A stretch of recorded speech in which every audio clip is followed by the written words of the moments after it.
Ladies and gentlemen, welcome everybody back to the channel, and today's video, it's going to be very chill and very mellow because I want to talk about something that is, I guess, of an issue in Call of Duty specifically, but just in gaming as a whole, and how game developers treat content creators. Now, what I want to do first is say that this video, the reason it's being made, is because of MrRoffelwaffles' video, something I have to tell you about the next Cod Zombies. Now, what I want to say is that I thought this video was amazing in showing humility that Activision doesn't show towards its content creators. So what I'm going to do is I'm going to link Milo's video in the description. You all know who MrRoffelwaffles is, but if you haven't watched that video, you should definitely go check it out. It's a really good video. And so today's video, I want to sum up basically showing how much influence content creators have over basically piquing fans' interests, and how I inherently can do that with my content, and how other content creators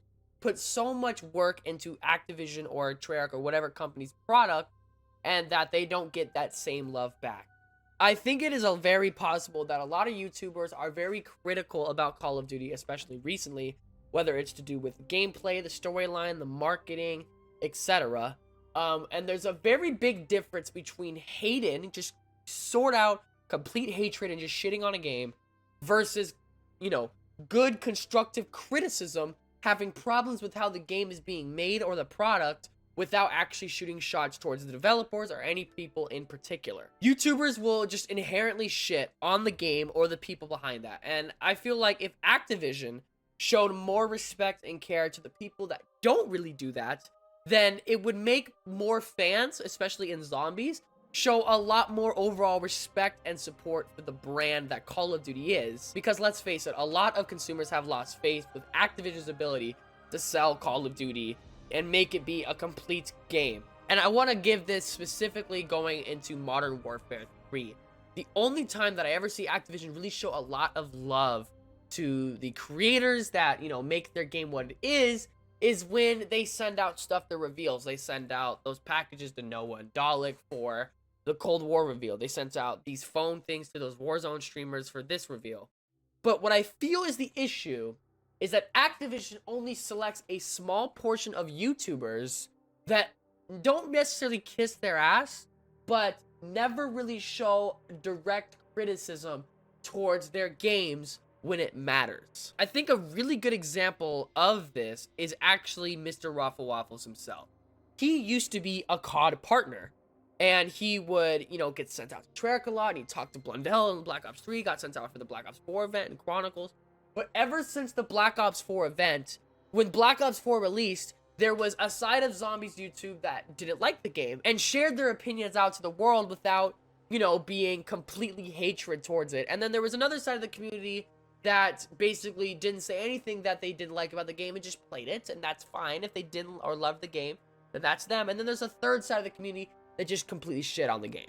I think that third side of the community that just shows absolutely no remorse towards how that game is being made, I don't think they deserve any say in anything, and I don't want to talk about any of those people.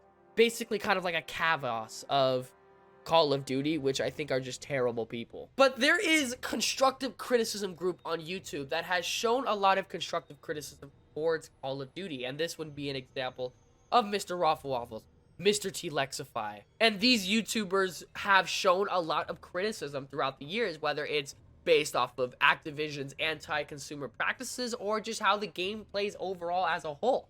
And I think what Activision needs to do is differentiate the overall hatred to the criticism. YouTubers, big or small, if you want to say MrTLexify, MrRoffelwaffles to me or Joe or whoever, they ultimately, at the end of the day, want Call of Duty to succeed.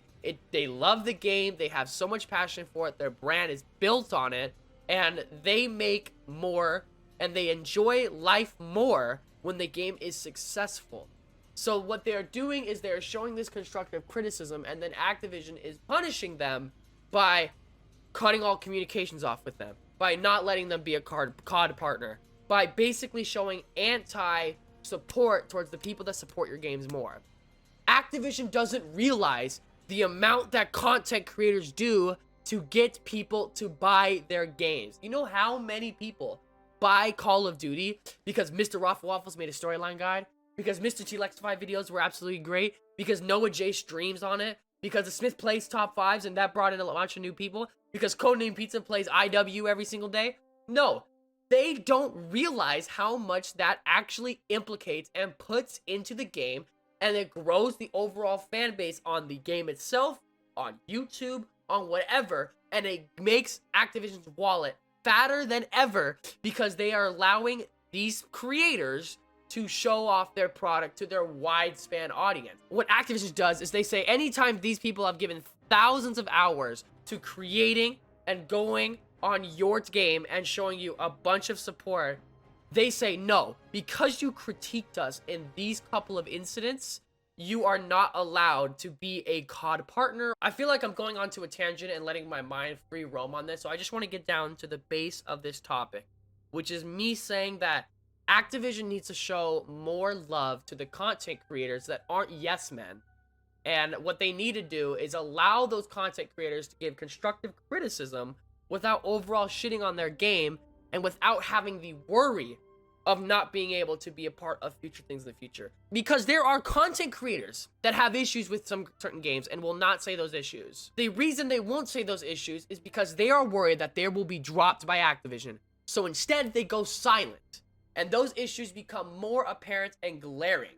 And then because of their silence of being worried about how the Activision will treat them, all it does is hurt Activision's game even more. It hurts the Call of Duty franchise even more because it is failure to address a problem that wasn't addressed in the first place because of their worry that Activision would take them down as a partner. The moral of this video is that Activision needs to stop being so worried about how creators critique their problem and how creators critique their games, because all it is from the right people is just constructive criticism from a fan. That's all it is. And so as a fan, let's say you're a fan watching this video, let's say you're subbed to me. I want to give a bit of an analogy. Let's say that in my videos, you think that my camera's blurry, or you don't like an edit that I make, or you think that something I do, like let's say I snap too much, or I look off screen, or I chew my fingernails, whatever it is, right? Let's say you guys have a big issue with something that I do. Wouldn't I rather have you guys tell me the issue constructively rather than never telling me at all? Because all you guys are doing is making an attempt to make my product, these videos, my channel, better than it is right now.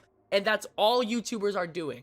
Critiquing the game so that their product can be better overall, so that more people will enjoy it, which means more sales for Activision, which means more viewers for the content creators, which means a win-win for every single person involved in this criticism. And when the game is good, then they give love. That happened in Black Ops 3, that happened in some parts of Cold War, that even happened with 9 and Black Ops 4. When Black Ops 4 released, 9 was showered with love. Everybody loved 9. In fact, I think everybody loved most of the maps besides maybe Voyage. The issue they had was the mechanics and the engine. So even in dark times like Black Ops 4, people were able to show love towards the game where it was needed, and then people were able to criticize the game where it was also needed as well. Same thing with Black Ops 3, with Black Ops 4 and Cold War. There's always been love and there's always been criticism through every single life cycle of Call of Duty. And if Activision and the game devs and Call of Duty as a whole isn't able to grab that criticism, take it head on, and then bring it back to their game and their product, rework that fan interaction and what they think could better the product, and then push out this new version, then the product will never get better. It will never succeed at the level that it already has been successful, because they are not willing to listen to the people that care about it the most. And the people that represent the millions of fans that are subscribed to him, because they are a representation of what those fans would love and need. And then those fans would then be transferred from their videos to the new game. And then that means more money for Activision. And that's what they are. Activision's a business, and they want more money. And listening to those content creators that don't lick your ass allows you to have more money. But I could be wrong.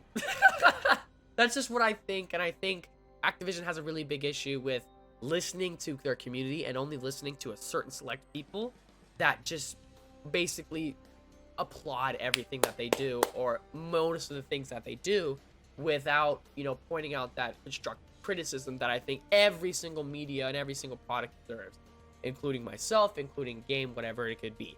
So thank you all so much for watching. I know this is not your typical kind of video, and I appreciate you guys coming out and supporting. No crazy edits today, but tomorrow I have some pretty cool stuff, and I think you guys will enjoy it. So thank you all so much for watching. You guys are absolute blessed. Please make sure to leave that like and subscribe, and I'll see you, ladies and gentlemen, in the next video.